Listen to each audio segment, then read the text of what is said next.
তোর কি আছে সেটা বল। এজন্য নিজের পায়ে দাঁড়াবো। অলসতার সাথে আমাদের কোনো সম্পর্ক। আজকের এই মাহফিল থেকে আমরা অলসতা, অকর্মণ্যতাকে নো বলে দিলাম। অলসতাকে আমরা কি বললাম? আরো জোরে বলতে হবে, অলসতাকে কি বলবো? বাংলাদেশে চাকরির বাজার খুব মন্দা, ঠিক কিনা? বাংলাদেশ ইন্ডিয়াতে চাকরি পেতে অনেক কষ্ট। সামান্য একটা পদের জন্য যেখানে চেয়েছে ক্লাস 8 পাস, এখানে ডবল মাস্টার ডিগ্রি অ্যাপ্লাই করছে কয়েক লক্ষ। এজন্য আমাদেরকে উদ্যোক্তা হতে হবে। You have to be the entrepreneur.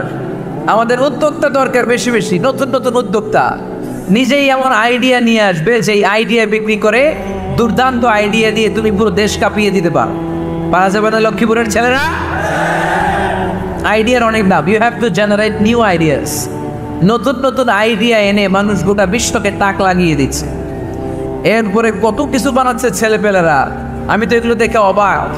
রকমারি.com নাম শুনছো? বিক্রয়.com নাম শুনছো? ঘরে বসে বসে কোটি কোটি টাকা হাতিয়ে নিচ্ছে তারা। Just they are selling their ideas. যেহেতু আমাদের চাকরি কম, ওই চাকরির বাজারে আমরা লাইন দিতে চাই না। আমাদের মেধাকে খাটিয়ে খাটিয়ে আমরা নতুন তরুণ উদ্যোক্তা বানাতে চাই। চিল্লায় বলো ঠিক কিনা? উদ্যোক্তা যত বাড়বে ততই দেশের কল্যাণ হবে। মানুষ তাদের আইডিয়াকে কাজে লাগিয়ে গোটা বিশ্বকে তাক লাগিয়ে দিচ্ছে। আমরা আমাদের সমতল ভূমিতে চাষ করতে চাই না। মালয়েশিয়াতে একটা এলাকা আছে ক্যামেরুন হাইল্যান্ড, ওরা পাহাড়ের মধ্যে চাষাবাদ করে গোটা মালয়েশিয়ার খাদ্যদ্রব্যের অভাবকে মুক্ত করে দিয়েছে। পাহাড়ের মধ্যে ওখানে ফুলের বাগান, ক্যামেরুন হাইল্যান্ড প্রায় 6000 ফিট উঁচু, প্রচন্ড ঠান্ডা। এই ঠান্ডা পাহাড়ে হিল ট্রাক্স এরিয়াতে মালয়েশিয়ার এই ক্যামেরুন হাইল্যান্ডে ওখানে আছে ফুলের বাগান, আছে ফলের বাগান, আছে চায়ের বাগান, ওখানে মধুর চাষ হয়, ওখানে শাকসবজি চাষ হয়, ওখানে অনেক কিছু চাষাবাদ হয়। ওই ফলমূল শাকসবজি দিয়ে গোটা মালয়েশিয়া 14টা স্টেটে যত শাক সবজি ফল লাগবে ওরা আঞ্জাম দেয়। আর আমরা আমাদের সমতল ভূমিতে চাষ করতে চাই না। আমরা চাষাবাদকে খুব লজ্জা মনে করি। এটা ভুল আইডিয়া। আমাদের যে এলাকা যেই জিনিসের জন্য বিখ্যাত ওইটাকে আমাদের ব্র্যান্ডিং করতে হবে। লক্ষ্মীপুর কিসের জন্য বিখ্যাত? নারিকেল সুপারি। নারিকেল সুপারি যে পৃথিবীর কত মানুষ, ইন্দোনেশিয়ান লোকেরা মরির মতো খায় নারিকেল আর সুপারি। তো এইটারে আমাদের ব্র্যান্ডিং করতে হবে। যেই দেশে যেটা আছে, যে এলাকা যেই পণ্যের জন্য বিখ্যাত ওইটা আমাদের ব্র্যান্ডিং করতে হবে। আমাদের আদমজির জুট মিল বন্ধ না? ভাওয়ানি জুট মিল বন্ধ। আমাদের পাট শিল্পকে ধ্বংস করে দিয়ে ইন্ডিয়া এখন ওই কটনের পাঞ্জাবি বানায়, জুট কটনের পাঞ্জাবি। আসলে নাই? পুরা বাংলাদেশের মার্কেট এই জুট কটনের পাঞ্জাবি দিয়ে সয়লা। আমাদের বাংলাদেশের পাট দিয়ে যদি আমরা মিহি পাঞ্জাবি বানাতে পারতাম, গোটা বিশ্বকে, বিশ্ববাজারকে আমরা দখল করে নিতে পারতাম, ঠিক কিনা? এই জন্য আমাদেরকে নতুন নতুন আইডিয়া জেনারেট করতে হবে। চাকরির পিছনে বসে থাকলে চলবে না। আর আজান যদি হয়ে যায় ছুটে যাবো মসজিদে, আর নামাজ শেষ হলে আমরা আমাদের কাজের দিকে চলে যাব। চিল্লায় বলেন ঠিক কিনা? সেটাই করবো, আমরা ভালোভাবে করবো। আল্লাহ বলেছেন লিয়াবলুয়াকুম আইয়ুকুম আহসানু আমালা। লক্ষ্মীপুরের ভাইয়ের আওয়াজ করে উত্তর দেয়, আওয়াজ করে উত্তর দিতে হবে। জান্নাতে যেতে হলে 100তে কত নাম্বার পেতে হবে? হ্যাঁ, হয় নাই 51। কি নাম তোমার? হ্যাঁ, ফরহাদ। জান্নাতে যেতে হলে 100তে আমার দরকার 51। 100তে কত লাগবে? ফাআম্মা মান সাকুলাত মাওয়াজিনুহু ফাহুয়া ফি আইশাতির রাদিয়া। সেদিন মিজানের পাল্লা যার ভারী হয়ে যাবে সে আনন্দ উৎসবে থাকবে। তো মিজানের পাল্লা ভারী হওয়ার জন্য 100তে আমার কত পাওয়া লাগবে? কত পাওয়া লাগবে? 51 পেলেই হয়ে যাবে। এজন্য আল্লাহ বলছেন লিয়াবলুয়াকুম আইয়ুকুম আহসানু আমালা। যেটাই করবে ভালোভাবে করবে। আল্লাহ এটা পরীক্ষা করতে চান যে আমরা ভালোভাবে কে কতটুকু আমল করেছি। যারা আরবি বোঝেন, আলেম ওলামা, আপনারা জানেন এখানে আল্লাহ বলেননি লিয়াবলুয়াকুম আইয়ুকুম আকসারু আমালা। আল্লাহ এটা দেখতে চান যে তোমাদের মধ্যে থেকে কে বেশি আমল করে। এটা বলছে আল্লাহ? বলে নাই। আল্লাহ বলেছেন লিয়াবলুয়াকুম আইয়ুকুম আহসানু আমালা, যে ভালো করে করে। এজন্য আমরা যাই করি না কেন কি করে করব? আওয়াজ করে বলতে হবে। কেমন করে করব? যে কোনো কাজ করো না ভাই, যে কোনো কাজ করো তা যেন হয় সবার চেয়ে সবচেয়ে সুন্দর। পড়েন, যে কোনো কাজ করো না ভাই, যে কোনো কাজ করো, তা যেন হয় সবার চেয়ে সবচেয়ে সুন্দর। পড়েন, যে কোনো কাজ করো না ভাই, যে কোনো কাজ করো, তা যেন হয় সবার চেয়ে সবচেয়ে সুন্দর। হোক না সেটা পড়া লেখা, রঙের ভাষায় ছবি আঁকা। পড়েন, হোক না সেটা পড়া লেখা, রঙের ভাষায় ছবি আঁকা, হোক না সেটা সামান্য কাজ কিংবা মহত্তর, তা যেন হয় সবার চেয়ে সবচেয়ে সুন্দর। যে কোনো কাজ করো না ভাই, যে কোনো কাজ করো, তা যেন হয় সবার চেয়ে সবচেয়ে সুন্দর। চিৎকার করে বলেন ঠিক কিনা? আমরা যেটাই করি না কেন এটা ভালো করে করার দরকার আছে না নাই? এজন্য কাজে আর শ্রমে কোনো লজ্জা নাই। লজ্জা হচ্ছে অলসতায়। লজ্জা কিসে? অলসতায়। বিশ্ব ইসলামের কাছে এক সাহাবী এসে বলল, ইয়া রাসূলুল্লাহ আতিনি শাইআন, আপনি আমাকে কিছু দান করেন, আমার কিছুই নাই। বিষ্ণু বললেন, তোমার কিছু নাই? সাহাবী বললেন, ইয়া রাসূলুল্লাহ ঘরে আমার শুধু দুইটি জিনিস আছে। কয়টা? চিল্লায় বলেন কয়টা? এক হচ্ছে একটা জামা, দুই হচ্ছে পানি খাওয়ার একটা জগ। বিষ্ণু বললেন, এই দুইটাই নিয়ে আস। বিশ্বনবীর কথা শুনে ওই সাহাবী ঘর থেকে জামা নিয়ে আসলেন, পানি খাওয়ার জগ নিয়ে আসলেন। বিশ্বনবী সাল্লাল্লাহু আলাইহি ওয়াসাল্লাম নার মুবারক হাত দিয়ে এক হাতে জামা ধরে আরেক হাতে পানির জগটা ধরে সাহাবীদের দিকে উদ্দেশ্য করে বললেন, মাইয়াশতারি হাদাইন, এই দুইটা জিনিস কেনার মতো কে কে আছে দেখি? কয়েকজন হাত তুললো। বিশ্বনবী বললেন, কত দিয়ে কিনবা? এক সাহাবী বলে, ইন্নী আশতারি হিমা বিদিরহাম, ও নবী যদিও এগুলো আমার দরকার নাই, কিন্তু আপনি যেহেতু নিলামে ডাক তুলেছেন, ইয়া রাসূলুল্লাহ ইয়া হাবিবাল্লাহ, আপনার সম্মানে আমি 1 দিরহাম দিয়ে দুইটা জিনিস কিনে নেব। 1 দিরহাম, একটা জামা, একটা পানি খাওয়ার জগ, দাম কত? 1 দিরহাম। বিশ্বনবী বললেন, না না, 1 দিরহাম তো অনেক কম হয়ে যায়, মাইয়াজিদু আলা যালিক, এর চেয়ে বেশি দামে কে কিনবা? আরেক সাহাবী হাত তুলে বলতে লাগলে, ইয়া রাসূলুল্লাহ ইয়া হাবিবাল্লাহ ওয়া ইন্নী আশতারিহিমা বিদিরহামাইন, আমি এই জামাটার পানি খাওয়ার জগটা 1 দিরহাম নয় 2 দিরহামের বিনিময়ে কিনতে চাই। বিষ্ণু ইসলাম ওই সাহাবাকে দিয়ে দিলেন। দিয়ে 2 দিরহাম নিয়ে যে লোকটা ভিক্ষা করতে এসেছিল তার হাতে 2 দিরহাম দিয়ে বললেন, যাও 1 দিরহাম দিয়ে ঘরে খাবার কিনে দিয়ে আসো, আরেক দিরহাম দিয়ে একটা কুঠার কিনে নিয়ে আসো। শুনতেছেন? কি কিনে নিয়ে আসো? কুঠার দিয়ে কি করে? গাছ কাটে। ওই সাহাবী কুঠার কিনে নিয়ে আসার পরে বিশ্বনবী নিজ হাতে কুঠারের মধ্যে একটা কাঠের হাতল লাগাই দিলেন। আল্লাহু আকবার! হাতল ছাড়া কুঠার ইউজ করা যাবে? বিশ্বনবী নিজ হাতে ওই কুঠারের ভেতরে একটা হাতল লাগাই দিলেন আর বললেন, লা উরিদু আন আরাকা 15 আইয়াম, এই কুঠার নিয়ে জঙ্গলে যাও, গায়ে অনেক শক্তি আছে, কাঠ কাটো, এই কাঠ কেটে বাজারে বিক্রি করো, সামনের 15 দিন ধরে আমি আমার চোখের সামনে তোমার না দেখি। বিশ্বনবীর পরামর্শ অনুযায়ী কুঠার নিয়ে ওই সাহাবী জঙ্গলে চলে গেলেন। কাঠ কেটে বাজারে বিক্রি করতে করতে 15 দিন পরে 10 দিরহাম নিয়ে বিশ্বনবীর দরবারে হাজির হয়ে গেলেন। 10 দিরহাম নিয়ে বিশ্বনবীর কাছে হাজির হয়ে গেলেন। সাহাবী এসে বলল, ইয়া রাসূলুল্লাহ এখন আর আমার ভিক্ষা করা লাগে না, আমার গায়ে অনেক শক্তি আল্লাহ দিয়েছে, আই এম ভেরি এনার্জেটিক, আপনার দেয়া বরকতের কুঠার দিয়ে আমি কাঠ কেটে কেটে স্বাবলম্বী হতে শুরু করেছি। সুবহানাল্লাহ পড়েন। আমি এখন 10 দিরহামের মালিক। বিশ্বনবী বললেন, লা আইয়াতাতিবা আহাদুকুম হুসনাতান আলা যাহরিহি খায়রুম মিন আইয়াসআলা শাইআন ফায়ু'তিয়াহু আও ইয়ামনা'হু, যাদের গায়ে শক্তি আছে তারা ভিক্ষা না করে কাঠ কেটে পিঠে সেই বোঝা নিয়ে বাজারে বিক্রি করা অনেক ভালো, কারণ কারো কাছে যদি তুমি হাত পাতো সে দিতেও পারে নাও দিতে পারে, আর কষ্ট করলে কষ্ট কোনোদিন বৃথা যায় না। চিল্লায় বলেন ঠিক কিনা?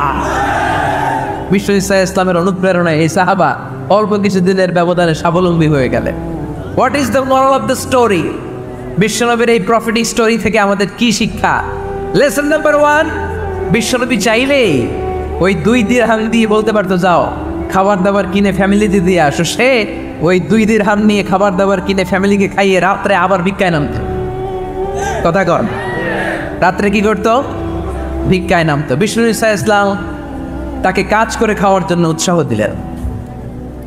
পাশাপাশি বিষ্ণু ঈসা ইসলাম পার্মানেন্ট সলিউশন দিলেন।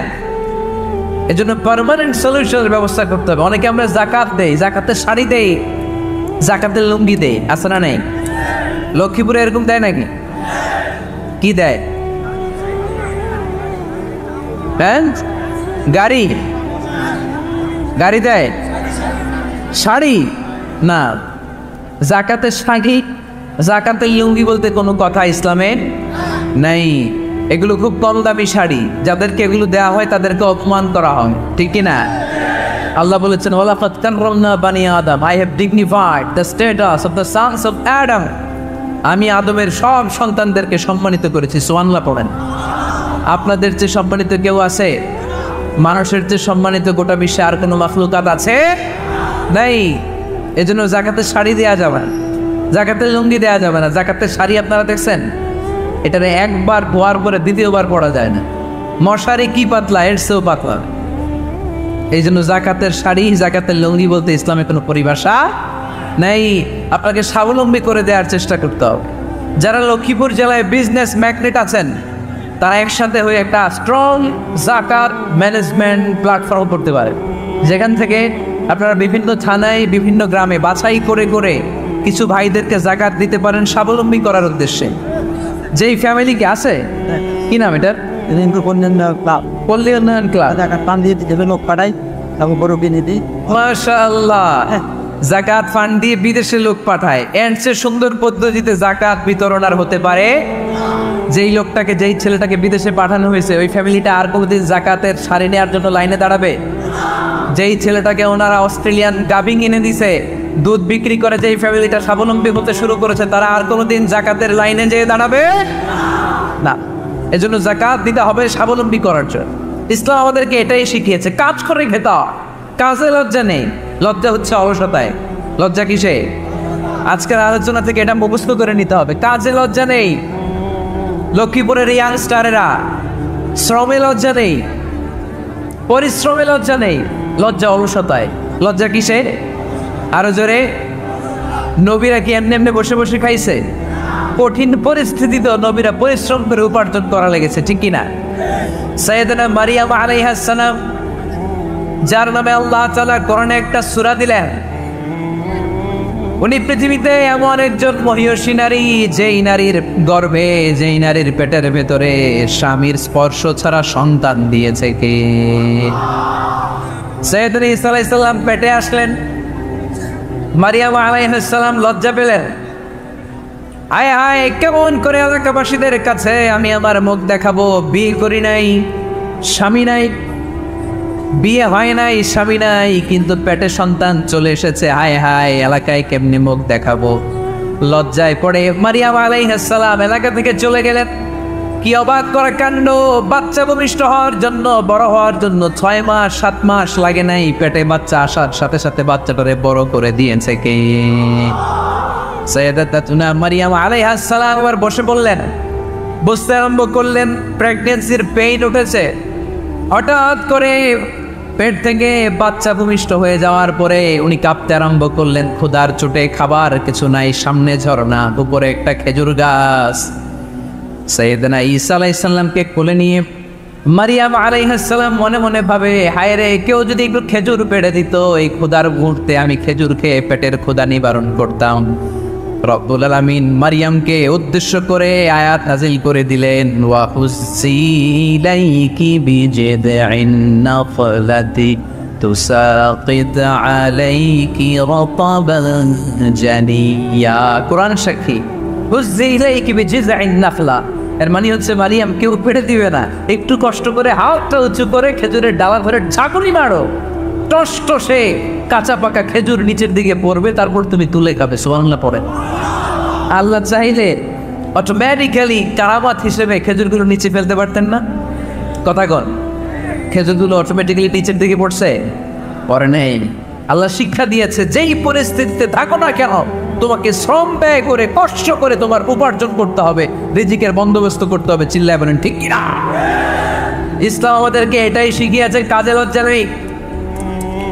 আবার বিশ্বনবী বললেন ইন কামাতিস সাআ ওয়া ফি ইয়াদি আহাদিকুম ফাসিলাতুন, তোমাদের কারো হাতে যদি একটা চারা বীজ থাকে, সে যদি দেখে কিয়ামত হতে শুরু করেছে, ফাইন ইসতাতাআ আন ইয়াগরিসাহা ক্বাবলা আন তাকুমাস সাআ ফালইয়াগরিসহা, কারো হাতে একটা চারা বীজ নিয়ত করেছে, চারা বীজটা রোপণ করবে, ইন দ্য মিন টাইম দেখলো কিয়ামত হতে শুরু করেছে, বিশ্বনবী বললেন যদি তোমার সুযোগ থাকে কিয়ামত হওয়ার আগে চারা বীজটা রোপণ করে দাও। কথা বুঝতে পেরেছেন? আপনার হাতে একটা চারা বীজ, আপনি প্ল্যান করেছেন এই চারা বীজটা রোপণ করবেন, ইন দ্য মিন টাইম দেখলেন কি হওয়া শুরু হয়েছে, ইদা সুলসিলাতিল আরদু জিলসালাহা, দ্য বিগেস্ট আর্থকোয়েক, ভূমিকম্প শুরু হয়েছে, কিয়ামত হয়ে যাবে। বিশ্বনবী বললেন কিয়ামত হইতেছে ওদিকে, আর তোমার হাতে যদি চারা বীজ থাকে দেরি করো না, কিয়ামত তোমার কাছ পর্যন্ত আসার আগে সুযোগ পেলে চারা বীজটা রোপণ করে দাও। ইসলাম শিখিয়েছে শেষ নিঃশ্বাস পর্যন্ত তোমাকে লড়ে যেতে হবে। এই পৃথিবীতে কেউ কাউকে জায়গা করে দেয় না, জায়গা করে নিতে হবে। এই পৃথিবীটা, the life is not a bed of roses, এটা ফুল বিছানো কোনো ফুল সজ্জা নয়, এটা কণ্টকাকীর্ণ। কেউ আপনার স্পেস করে দিবে না, কেউ আপনাকে সুযোগ করে দিবে না, কেউ আপনার জায়গা করে দিবে না, বরং আপনি জায়গা করে নিলে টাইলটা নিচে না হয়। কথা বলেন? এজন্য কখনো অলসতাকে স্থান দেয়া যাবে। রাসূল বাত্তালি দুক্কানু শয়তান, অলস মস্তিষ্ক শয়তানের আড্ডা। অলস যদি কেউ থাকে এটারে টেনে বেঁধে কাছে নামাবে, পারা যাবে? আলহামদুলিল্লাহ লক্ষ্মীপুরে এরকম অলস ছেলে পেলে নাই।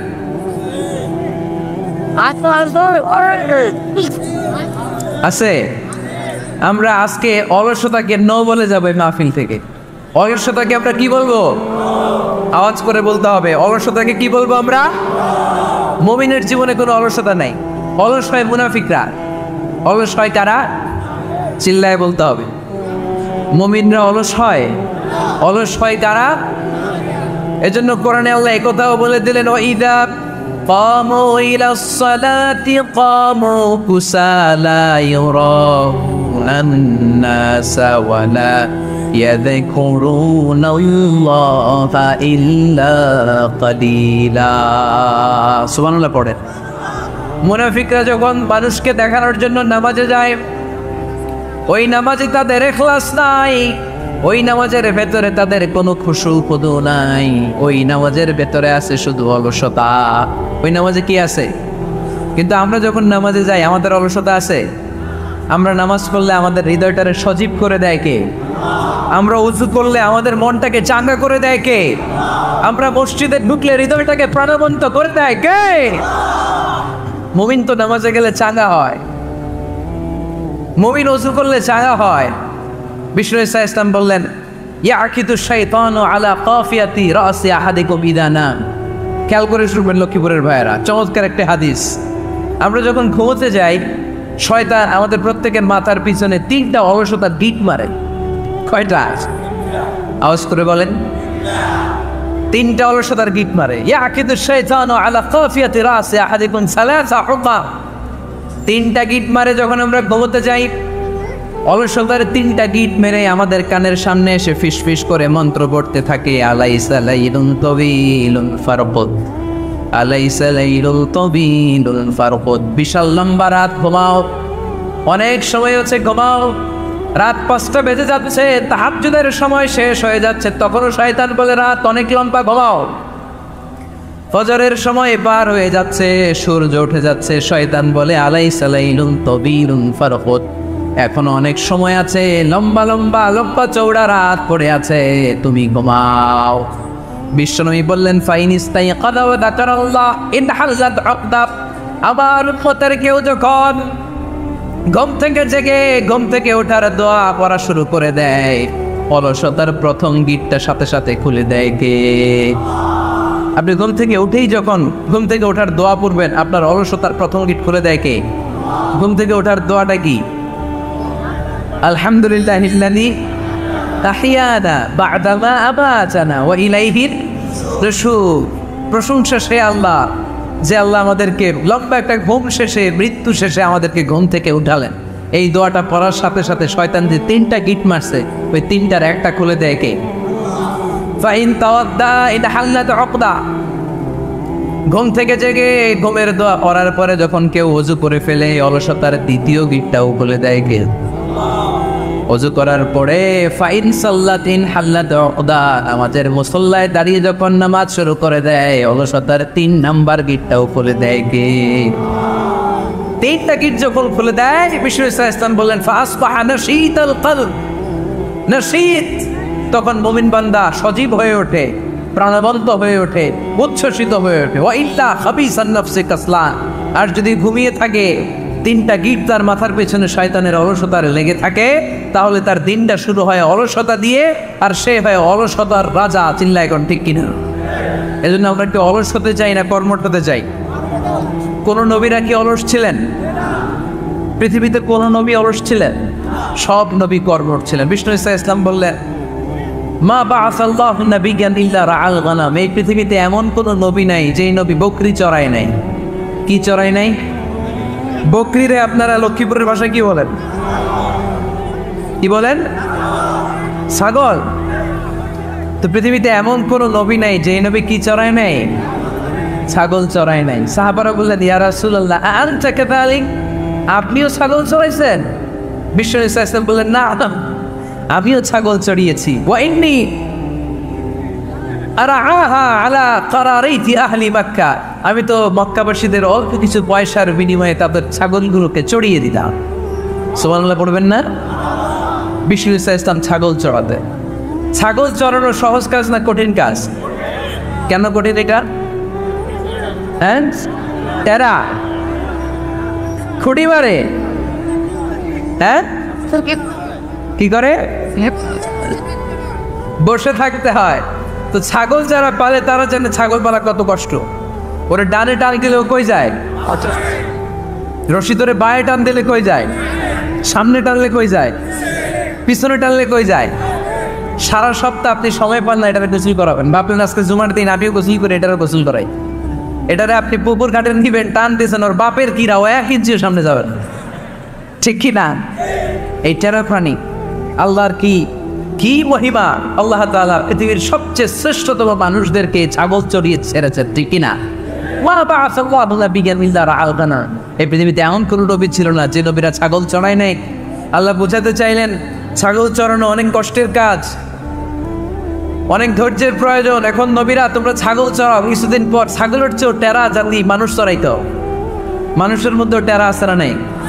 ভালো বললে ভালোটা বুঝবে না, ডানে যেতে গেলে বায়ে যায়, বায়ে যেতে বললে ডাইনে যায়, এরকম আছে না নেই? সম্মানিত ভাইয়েরা, সমস্ত আম্বিয়া আলাইহিস সালাম ওনারা কর্মঠ ছিলেন। সাইয়েদনা আদম আলাইহিস সালাম নিজ হাতে চারা গাছ রোপণ করে চাষাবাদের কাজ করেছেন। সুবহানাল্লাহ পড়েন। সাইয়েদনা ইব্রাহিম আলাইহিস সালাম চাষাবাদের কাজ করেছেন। সাইয়েদনা দাউদ আলাইহিস সালাম নিজ হাতে যুদ্ধের জন্য যে পোশাক পরতে হয়, যেটা পরলে গায়ের মধ্যে ছুরি মারলে ঢুকে না, ওই শিরস্ত্রাণ বানিয়েছেন, নিজ হাতে তলোয়ার বানিয়েছেন। সুবহানাল্লাহ পড়েন। সাইয়েদনা মুসা আলাইহিস সালাম ছাগল চড়িয়েছেন। সাইয়েদনা মুসা আলাইহিস সালামের মেজাজ নরম না গরম? নবীদের মধ্যে সবচেয়ে বেশি মেজাজওয়ালা নবী ছিলেন মুসা আলাইহিস সালাম। উনিও 8 থেকে 10 বছর সাইয়েদনা শুআয়ব আলাইহিস সালামের এরিয়াতে ছাগল চড়িয়েছেন। চিল্লায় বলেন সুবহানাল্লাহ। এজন্য নবীরা যেহেতু কাজ করেছেন, কর্মঠ ছিলেন, আমরাও কর্মঠ হব। ঠিক কিনা? সাহাবারাও কর্মঠ ছিলেন। বিশ্বনবীর সাহাবারাও ব্যবসা করতেন। সাইয়েদনা আবু বকরের বিশাল ব্যবসা প্রতিষ্ঠান ছিল। সুবহানাল্লাহ পড়েন। আপনারা হজ উমরা করেছেন কে কে দেখি? করছেন? মাশাআল্লাহ। যারা করেন নাই আল্লাহ তাদেরকে আল্লাহর ঘর জিয়ারতের তুমি নসিব করো। বিশ্বনবীর মাকবারার সামনে দাঁড়িয়ে আমরা যেন সালাম পেশ করতে পারি, তুমি নসিব করো। বাইতুল্লাহ শরীফে এবং মসজিদ নববীতে আমরা যেন সালাত আদায় করতে পারি, আল্লাহ তুমি নসিব করো। সাইয়েদনা আবু বকর রাদিয়াল্লাহু তাআলা আনহুর ব্যবসা প্রতিষ্ঠান ছিল মক্কা কাবাঘরের পাশেই। ওনার ব্যবসা প্রতিষ্ঠানগুলো যেখানে ছিল ঠিক ওইখানেই সৌদি সরকার এখন শপিং মল বানিয়ে নিয়েছে। মসজিদ আবু বকর মক্কা শহরের যেখানে বহিরাগতরা এসে ওখানে ছাগল, ওখানে ঘোড়া, উট এগুলো রাখতো, আস্তাবল রাখতো। ঘোড়া আর উট যেখানে রাখা হতো ঠিক ওই জায়গায় সৌদি সরকার ওটার পার্কিং লট বানাই দিচ্ছে। মানে যেইখানে আগে সাহাবাদের ব্যবসার জায়গা, ওইখানে বর্তমানে শপিং মল। যেইখানে আগের সময়কাল সাহাবারা উট আর ঘোড়া রেখে বাঁধতো, ওইখানে এখন গাড়ি ঘোড়া রাখার ব্যবস্থা করা হয়েছে। সাইয়েদনা আবু বকর অনেক বড় ব্যবসায়ী ছিলেন। ওনার নিজ টাকা দিয়ে হাবাসা থেকে আসা সাইয়েদনা বেলালকে তিনি 20,000 স্বর্ণ মুদ্রা দিয়ে উমাইয়ার সাইয়েদনা উসমান যুন্নুরাইন বড় ব্যবসায়ী ছিলেন। নিজের টাকা দিয়ে মদিনার মুসলমানেরা পানি খেতে পারে না। বীরে রুমা নামে একটা কুয়া ছিল, এই কুয়ার মালিক ছিল ইহুদি। মুসলমানেরা পানি খেতে গেলে এসে বকা দিত, পানি খেতে দিত না। বিশ্বনবী বললেন, আমার সাহাবীদের মধ্যে এমনকি কেউ নাই নিজের অর্থায়নে বীরে রুমা কিনে মুসলমানদেরকে দিয়ে দিবে। সাইয়েদনা উসমান যুন্নুরাইন বলল, ইয়া রাসূলুল্লাহ, আপনার খেদমতে আমি হাজির। মুহূর্তের মধ্যে সাইয়েদনা উসমান যুন্নুরাইন নিজের অর্থায়নে বীরে রুমাটা কিনে মুসলমানদের জন্য সদকা করে দিয়েছে। তো ব্যবসা না করলে, কর্মঠ না হলে, উপার্জন না হলে সত্যি করা যাবে? চিল্লায় বলেন করা যাবে? সুনানে তিরমিজির বর্ণনা, বিষ্ণু ঈসা ইসলাম মক্কা থেকে যত সাহাবারা হিজরত করে মদিনায় এসেছে, মদিনাতে কোনো না কোনো সাহাবার সাথে বিশ্বনবী ভ্রাতৃত্বের বন্ধনে আবদ্ধ করে দিয়েছে। সুবহানাল্লাহ পড়েন। এজন্য মক্কা থেকে যারা এসেছে এদেরকে বলে মুহাজির, এদেরকে কি বলে? আর মদিনায় যারা ছিল এদেরকে বলে আনসার, এদেরকে কি বলে? আওয়াজ করে উত্তর দিবেন। মক্কা থেকে যারা এসেছে তাদের নাম, আর যারা মদিনার সাহাবী তাদের নাম আনসার। আজকে এই মাহফিলে লক্ষ্মীপুর এর বাইরে থেকে কারা কারা আসছেন দেখি?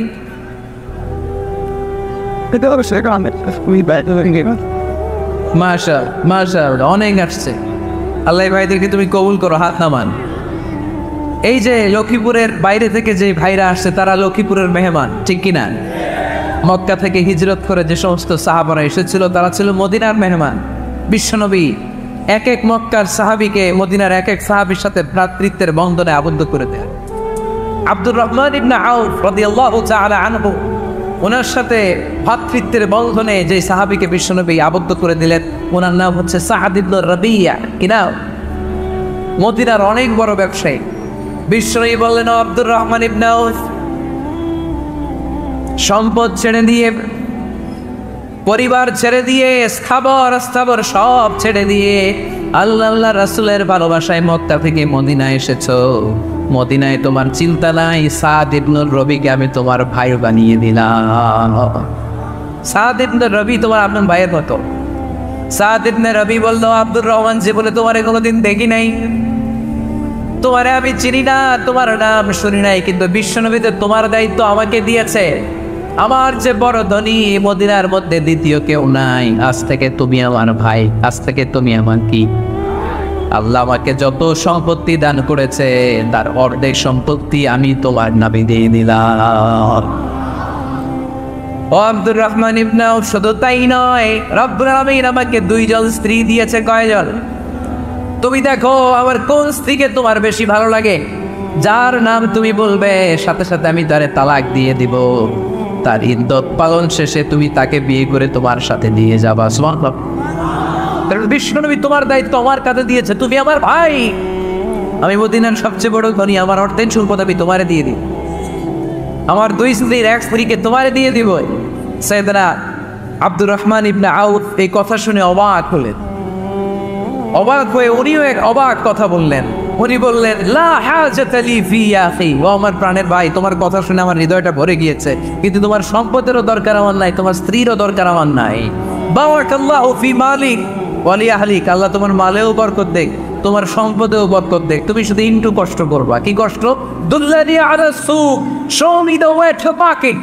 তুমি মদিনায় কোনো মার্কেট আছে কিনা, শপিং মল আছে কিনা, ব্যবসা প্রতিষ্ঠান আছে কিনা আমার দেখায় দাও। সুবহানাল্লাহ পড়ে। আমরা হইলে কি করতাম? লক্ষ্মীপুরে যারা আসছে এদের একজন যদি বলা হয়, ভাই আপনি এখন থেকে লক্ষ্মীপুরের ভাই, আমার অর্ধেক সম্পদ আপনারা দিয়ে দেব, কি করবে? পায়ের উপর পা তুলে খাবে আর বলবে কি আনন্দ আকাশে বাতাসে, ঠিক কিনা? এরপর যদি বলি, ভাই আমার 2 বউ, যেটারে সুন্দর লাগে বলেন তালাক দিয়ে দেই, নিয়ে যা, কি বলবে? কি আনন্দ আকাশে বাতাস। আল্লাহ রাসূলের সাহাবী আব্দুর রহমান ইবনে আউফ বলেন, লা হাজাতা লি ফি, আমার দরকার নেই। দুল্লানি আলা সুক, just show me the way to market. এখানে মার্কেট কই আছে দেখায় দাও। অবাক হয়ে গেলেন সাদ বিন রবি। বললেন, ও আব্দুর রহমান ইবনে আউফ, ঠিক আছে, তুমি যদি দিতে না চাও তোমার আমি জোর জবরদস্তি করব না। শুনে রাখো, মদিনাতে ইহুদিদের কয়নুকার একটা বাজার আছে। এই কথা বলার সাথে সাথে আব্দুর রহমান ইবনে আউফ চলে গেলেন। এর পরের দিন অল্প কিছু পনির আর ঘি দিয়ে ব্যবসা শুরু করলেন। পনির আর ঘিয়ের ব্যবসা করতে করতে করতে করতে ব্যবসায় তিনি এত লাভ করলেন, বললেন, আমি যদি কখনো মদিনার বালুর মধ্যে হাত দিতাম ওই বালুটারও সোনা বানায় দিত কে? দুরজানি আলা সুক, লক্ষ্মীপুরের কর্মঠ যুবক ভাইয়েরা, এ আব্দুর রহমান ইবনে আউফ আমাদের প্রেরণা। উনি অন্যের ঘাড়ে পাড়া দিয়ে খেতে চায় নাই, আরেকজনের উপর ডিপেন্ডেন্ট বা নির্ভরশীল হতে চায় নাই। তিনি স্বাবলম্বী হওয়ার শিক্ষা লেসেন কিয়ামত পর্যন্ত গোটা বিশ্বের যুবকদের জন্য রেখে গিয়েছে। চিল্লায় বলো ঠিক কিনা? দুরজানি আলা সুক, show me the way to market. Market কোথায় দেখাও। পনির আর ঘি দিয়ে ব্যবসা করতে করতে কয়েক মাসের ব্যবধানে ইতিহাস সাক্ষী সৈয়দনা আব্দুর রহমান ইবনে আউফ মদিনার বিশাল বড় বিজনেস ম্যাগনেটে পরিণত হয়ে গেলেন। চিল্লায় পড়েন আল্লাহু আকবার। এজন্য ব্যবসার ভেতরে বরকত ঢুকিয়ে দিয়েছে কে? বিষ্ণু বললেন, তাজেরা সাদুকাল আমিন মা'আন নাবিয়্যিন ওয়াস সিদ্দীকিন ওয়াস শুহাদা ওয়াস সালিহিন। আমানতদার ব্যবসায়ী তারা সাধারণ কোনো মানুষ নয়, কিয়ামতের দিন নবীদের সাথে হাসর হয়ে যাবে। আপনারা যারা ব্যবসা করেন, এটা সাধারণ বিষয় নয়। বিষ্ণু ইসলাম নিজেও ব্যবসায়ী ছিলেন। ওনার জীবনের প্রথমে তিনি খাদিজা রাদিয়াল্লাহু তাআলা আনহার ব্যবসার স্টাফ হয়ে কাজ শুরু করেছেন, এরপর নিজে ব্যবসা শুরু করেছেন। এরপরে খাদিজাতুল কুবরা রাদিয়াল্লাহু তাআলা আনহা সব সম্পত্তি বিয়ের পরে বিশ্বনবীর পায়ের সামনে ঢেলে দিয়েছেন। বললেন, ইয়া রাসূলুল্লাহ, এই সম্পদ আমি আপনাকে দিয়ে দিলাম, আপনি ইচ্ছা মতো দিনের প্রয়োজনে খরচ করেন। সুবহানাল্লাহ। এজন্য বিষ্ণু ইসলাম আমাদের জন্য উপমা, আব্দুর রহমান ইবনে আউফ আমাদের জন্য উপমা। যারা ব্যবসা করেন তারা বিষ্ণু ইসলামের সুন্নাহ পালন করছেন। আর তাজের আর সাদুক আল আমিন, বিষ্ণু বললেন সত্যবাদী আমানতদার ব্যবসায়ী, যে ব্যবসা করতে যে মিথ্যা কথা বলে না। অনেক ব্যবসায়ীরা আছে পণ্য চালানোর জন্য মিথ্যা কথা বলে আর কসম কাটে, আসে না নেই? আহা, এমনটা করা যাবে?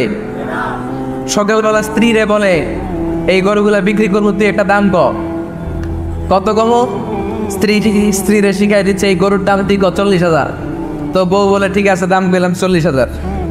তো এরপরে বাজারে যখন গরু বিক্রি করতে যায়, একজন যখন বলে যে ভাই এটা 30,000 টাকা দিয়ে কিনবো, ভাই আল্লাহর কসম সকালে একজন 40,000 দাম কইছে, আমি দেই নি।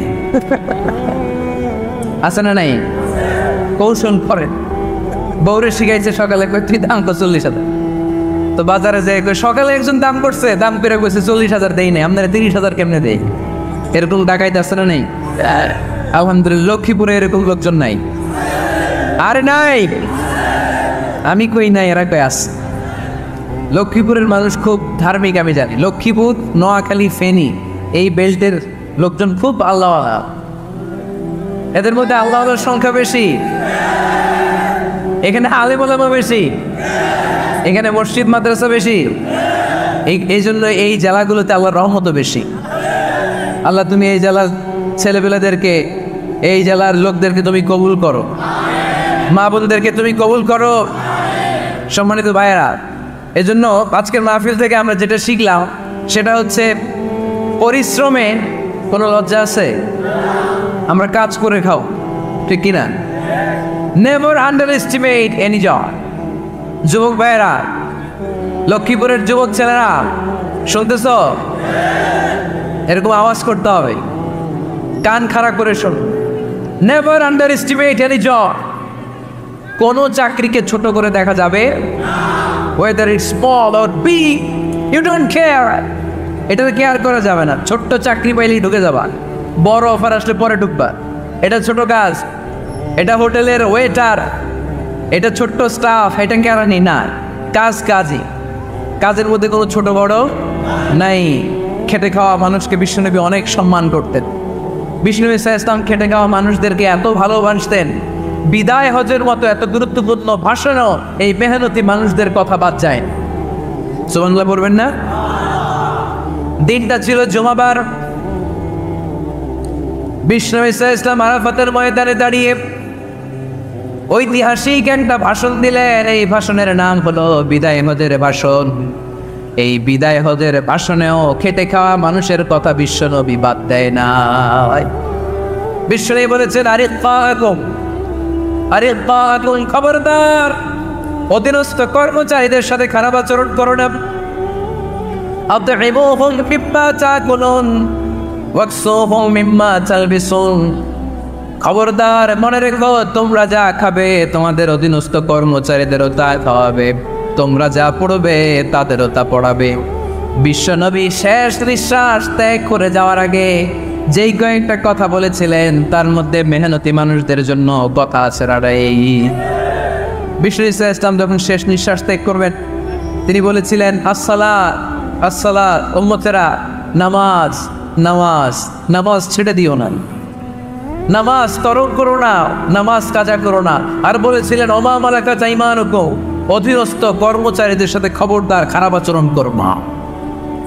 যারা কর্মচারীদের সাথে খারাপ আচরণ করে, যারা মানুষের কাছ থেকে শ্রম নিয়ে কাজ করিয়ে টাকা দেয় না, কিয়ামতের দিন তাদের বিরুদ্ধে মামলা দায়ের করবে কে?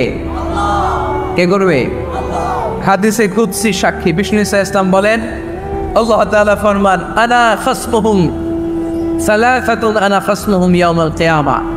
তিন শ্রেণীর ব্যক্তির বিরুদ্ধে আল্লাহ বলেন, আমি নিজেই কিয়ামতের দিন মামলা দায়ের করব। I will be against them in the day of judgment. Three categories of people, I will be against them in the day of judgment. তিন শ্রেণীর লোক কিয়ামতের দিন তারা ছাড় পাবে না। আল্লাহ বলেন, আমি নিজেই তাদের বিরুদ্ধে মামলা দায়ের করব। এর মধ্যে এক শ্রেণীর লোক হচ্ছে রাজুলুন ইস্তাজারা জিরান ফাস্তাওফা মিনহু ওয়া লাম ইয়াতি আজরা। একজন শ্রমিক ভাড়া করে তার কাছ থেকে কাজ নিয়েছে কিন্তু তার পারিশ্রমিক আদায় করে নেই। এরকম আছে না নাই? দাপট দেখায় ইউনিভার্সিটির ক্যান্টিনগুলোতে। ইউনিভার্সিটির ক্যান্টিনে যে খায় মগর বিল দেয় না, এরকম টাকাইতে আছে না নাই? চায়ের দোকানে চা খায় পরে দিব, বিল দেয় না, আছে না নাই? দোকানে যে পণ্য কিনে বিল দেয় না, পরে দিব, আছে না নাই? কিয়ামতের দিন আল্লাহ তোরে মাস্তানি ছুটাবে, চিল্লা এখন ঠিক কিনা? আমি নিজেই তাদের বিরুদ্ধে মামলা দায়ের করব। কথাটা কার? এজন্য বিশ্বনবী বললেন, খবরদার, মেহনতি মানুষ, খেটে খাওয়া মানুষ, এদের দোয়া কবুল হয়ে যায়। আতুল আজিরা আজরাহু ক্বাবলা ইয়াজিফা আরাকুহু। খবরদার, বিশ্বনবী বললেন, শ্রমিকের ঘাম শুকিয়ে যাওয়ার আগে তাদের পারিশ্রমিক মিটিয়ে দাও। বিশ্বনবীর বিখ্যাত হাদিস, আতুল আজিরা আজরাহু ক্বাবলা ইয়াজিফা আরাকুহু। শ্রমিকের ঘাম মাটিতে লাগার আগে, শুকিয়ে যাওয়ার আগে তাদের পারিশ্রমিক মিটিয়ে দাও। কেননা তারা যদি বদদোয়া করে তোমার জীবনরে জাহান্নাম বানিয়ে দিবে কে? বিষ্ণু ইসলাম সব সময় খেটে খাওয়া মানুষদেরকে আগলে রাখতেন। সব সময় শুধু যে ভাষণে মেহনতি মানুষদের সাথে ভালো আচরণ করতে বলতেন, শ্রমিকদের সাথে ভালো আচরণ করতে বলতেন, এমনটা নয়। ওনার ব্যক্তিগত জীবন খাটলেও দেখা যায় উনি শ্রমিকদের সাথে কেমন আচরণ করেছেন। বিষ্ণু ইসলামের একজন খাদেম ছিল, আপনারা তার নাম জানেন কি না? সবাই বলেন আনাস। আওয়াজ করে বলেন, বিশ্বনবীর খাদেমের নাম। নামটা কেমন লাগে? ভালো লাগে? ছেলে হইলে রাখবেন তো? রাখবেন? অনেকে আমার জিজ্ঞেস করেছে, আমার একটা ছেলের নাম বলে দেন। এই এলাকার যদি কারো সম্ভাব্য আগন্তুক 2 মাস পরেই ছেলে পৃথিবীতে আসবে, এর নাম রাখবেন আনাস। নাম কি রাখবেন?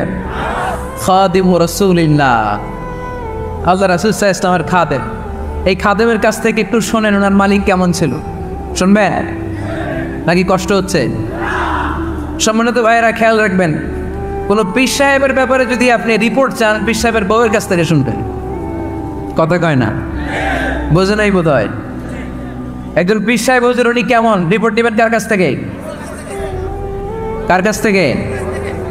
বউয়ের কাছ থেকে। একজন বড় সাহেব, বড় নেতা, তার ব্যাপারে যদি রিপোর্ট পেতে চান, আমি কয়েকটা জায়গা বলে দিই, এই জায়গাগুলো থেকে রিপোর্ট নেবেন। 1 নম্বর তার ড্রাইভার, 1 নম্বর। 2 নম্বর তার বাড়ির দারোয়ান, 2 নম্বর। 3 নম্বর তার খাদেম, 3 নম্বর। 4 নম্বর তার ঘরের কাজের মেয়ে, 4 নম্বর। এদের কাছ থেকে আসল রিপোর্ট পাওয়া যায়, ঠিক কিনা? এবার বিশ্বনবীর ব্যাপারে বিশ্বনবীর খাদেম কি বলে শুনবেন? বোঝে নাই বোধ হয়। বিশ্বনবীর ব্যাপারে বিশ্বনবীর খাদেম কি কমেন্টস করছে শুনতে চান? খাদেমের নাম আরো জোরে বলতে হবে। আনাস রাদিয়াল্লাহু তাআলা বলেন, বিশ্বনবী যখন মক্কা থেকে মদিনায় হিজরত করে আসলেন, মদিনার অলিতে গলিতে আনন্দের বন্যা বয়ে গেল। তোলা আল বাদরু আলাইনা বলে সবাই বিশ্বনবীকে বরণ করে নিল, সবাই বিশ্বনবীর সাথে দেখা করতে আসলো। সবাই যখন আনসারী নারী পুরুষরা দেখা করতে যায়, আমার আম্মাও বলল, আনাস, মক্কা থেকে বিশ্বনবী এসেছে, চলো তোমারে নিয়ে দেখা করতে যাই। আনাসের মা আনাস রাদিয়াল্লাহু তাআলা আনহু তখন খুব ছোট্ট, তিনি যে দেখে মানুষের ভিড়ে আনাসকে নিয়ে সামনে যাওয়া যায়, আর তিনি দেখলেন মদিনার অলিতে গলিতে মানুষের ভিড়, আনসারী, আবাল বৃদ্ধ বনিতা, নারী পুরুষ সবাই বিশ্বনবীর সাথে দেখা করছে। আর যারাই দেখা করছে হাতে কোনো না কোনো হাদিয়া নিয়ে বিশ্বনবীর সাথে দেখা করতেছে। সুবহানাল্লাহ করবেন না? আনসারী যত সাহাবারা বিশ্বনবীর সাথে দেখা করতে এসেছে, কি নিয়ে আসছে? কথা কয় না, তাহা দাও, তাহাব্বু, হাদিয়া দাও, একে অপরকে হাদিয়া দাও। তোমাদের মধ্যে ভালোবাসার বন্ধনকে বাড়িয়ে দিবে কে? আনাসের মা বললেন, আমি মানুষ ধাক্কাতে ধাক্কাতে বিশ্বনবীর সামনে পর্যন্ত গেলাম, যে দেখি সবাই বিশ্বনবীর হাদিয়া দেয়। আমি বিশ্বনবীর সামনে যে কাঁদো কাঁদো সরে বললাম, ইয়া রাসূলুল্লাহ, ইয়া হাবিবাল্লাহ, লাম ইউবকি রাজুলুন ওয়ালা ইমরাতুন মিনাল আনসার ইল্লা ক্বাদ আতহাফাকা বিতুহফা। ও নবী, আমি দেখতে পেয়েছি আনসারী এমন কোন নারী নাই, এমন কোন পুরুষ নাই যে আপনাকে আপনার হাতে কোনো না কোনো হাদিয়া দেয় নাই। ওয়া ইন্নী লা আকদিরু আলা যালিকা মা উকফিকুকা বি। কিন্তু ইয়া রাসূলুল্লাহ, ইয়া হাবিবাল্লাহ, আমার কাছে তো কোনো টাকা নাই, আমার কাছে কোনো পয়সা নাই, আমার ঘরে এমন কোনো জিনিস নাই যেই জিনিসটা আমি আপনারে হাদিয়া দেব, ইল্লা ইবনি হাদা, আমার এই নার ছেড়া ধন কলিজার টুকরা সন্তান আনাস ছাড়া। ও আখিরি জামানার পয়গম্বর, আমি আমার কলিজার টুকরা আনাসকে আপনারে হাদিয়া দিয়ে দিলাম। ইয়া রাসূলুল্লাহ, মদিনার আনসারী এমন কোনো নারী পুরুষ কেউ তো বাকি নাই যে আপনাকে হাদিয়া দেয়নি, সবাই তো হাদিয়া, কিন্তু আমি তো হাদিয়া দেওয়ার মতো আমার কাছে কিছু নাই, আপনার দরবারে হাদিয়া পেশ করার মতো আমার কাছে কিছু নাই। মাইকম্যান কোথায়?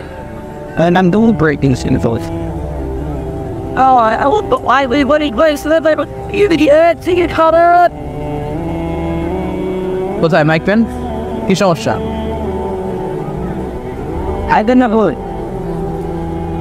একটু জিকির করি সবাই, লা ইলাহা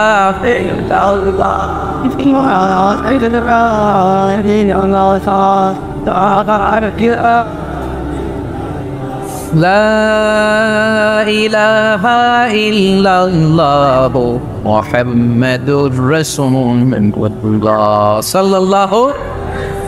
আপনারা কি হাদিস থেকে নেয়া এই গল্পটা বুঝতে পেরেছেন? কথাটা শুনতেছিলেন? আনাস রাদিয়াল্লাহু তাআলা আনহুর মা বললেন, ইয়া রাসূলুল্লাহ, আনসারী এমন কোন নারী নাই, এমন কোন পুরুষ নাই যে আপনারা হাদিয়া দেয় নাই, কিন্তু আমার তো হাদিয়া দেওয়ার মতো কিছু নাই আমার এই কলিজার টুকরা আনাস ছাড়া। কি আর আমি করবো? আমার কলিজার টুকরা আনাসকে আমি আপনার দরবারে হাদিয়া দিয়ে দিলাম।